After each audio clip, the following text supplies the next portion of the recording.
کے علاوہ یہ حج کے بارے میں کچھ بنیادی چیزیں وہ ہمیں یاد رکھنا چاہیے۔ سب سے پہلی بات کہ جس طرح تمام عبادتوں میں اخلاص ضروری ہے، اللہ کے لیے کر رہے، اسی طرح حج میں بھی اخلاص ضروری ہے۔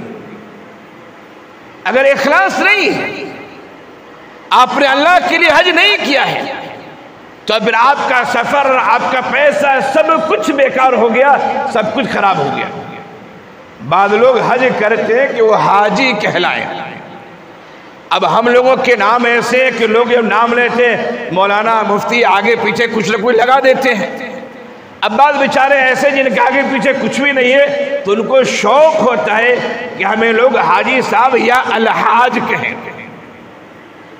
رسید مولوی صاحب کاٹتے ہیں، بس اوقات نام لکھا اور لکھ دیا۔ مثال کے طور پر ایک مثال دے رہا ہوں، کسی کا نام زید ہے، لکھ دیا زید، اور رسید دی تو کہیں مولوی صاحب اس میں میں حاجی بھی ہوں، مولوی صاحب اس میں لکھ دیجیے حاجی زید لکھ دیجیے، حاجی بڑھا دیجیے۔ بھائی رسید پر حاجی لکھنے سے کیا آپ کا حج قبول ہو جائے گا؟ یعنی عجیب و غریب لوگوں کے ذہن و دماغ میں کسی کو حاجی نہ کہیے تو غصہ ہو جاتے ہو۔ اندر سے یہ تڑپ ہونا، اندر سے یہ شوق ہونا کہ ہمیں لوگ حاجی کہیں، پوچھیں، یہ اخلاص کے منافی ہے، میں سمجھتا ہوں۔ اس کا مطلب ہے کہ کہیں نہ کہیں آپ کے حج یا عمرے میں کچھ نہ کچھ گڑبڑی ضرور ہے۔ میں پورا تو اس کو فالس نہیں کہوں گا، وہ اللہ جانتا ہے، معاملہ اللہ کا ہے، عبادت کا معاملہ ہے، لیکن اگر آپ کے اندر یہ شوق ہو رہا ہے کہ میرے نام سے پہلے حاجی لکھا جائے، لوگ حاجی صاحب کہیں، تو کہیں نہ کہیں کچھ مسئلہ ہے اخلاص کی گڑبڑی کا۔ تو حج کے لیے ایک انتہائی ضروری، حج کے لیے نہیں، تمام عبادتوں کے لیے کہ ہمیں اللہ کے لیے عبادت کرنا ہے۔ دوسری چیز یہ ہے دوستوں کہ حلال مال سے حج ہونا چاہیے۔ کتنے ایسے لوگ ہیں جو بہنوں کے مال کو، وراثت کے مال کو ہڑپ کر لیتے اور بابا کے مرنے کا فوراً حج میں جاتے ہیں، خوش ہوتے میں نے حج کیا۔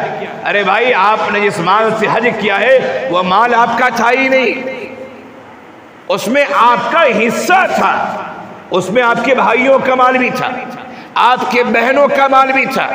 اگر آپ کے والد کا انتقال ہوا ہے اور آپ کی والدہ زندہ ہے تو اس مال میں آپ کی والدہ کا بھی حصہ تھا، لیکن آپ نے سب کے مال کو بٹور کے حج کر لیا، حاجی صاحب کہلانے لگے۔ وہ مال حلال تھا ہی نہیں، حرام مال ہے، وہ ناجائز مال ہے۔ آپ کی ذمہ داری تھی آپ لوگوں کو حصہ دیتے، پھر آپ کے پاس جو مال بچتا، جتنے بینک بھائی تھے، پھر آپ دیکھیں اگر استطاعت ہے تو حج کرے، نہ ہے تو اللہ سے دعائیں کیجئے، اللہ وسائل پیدا فرما دے گا۔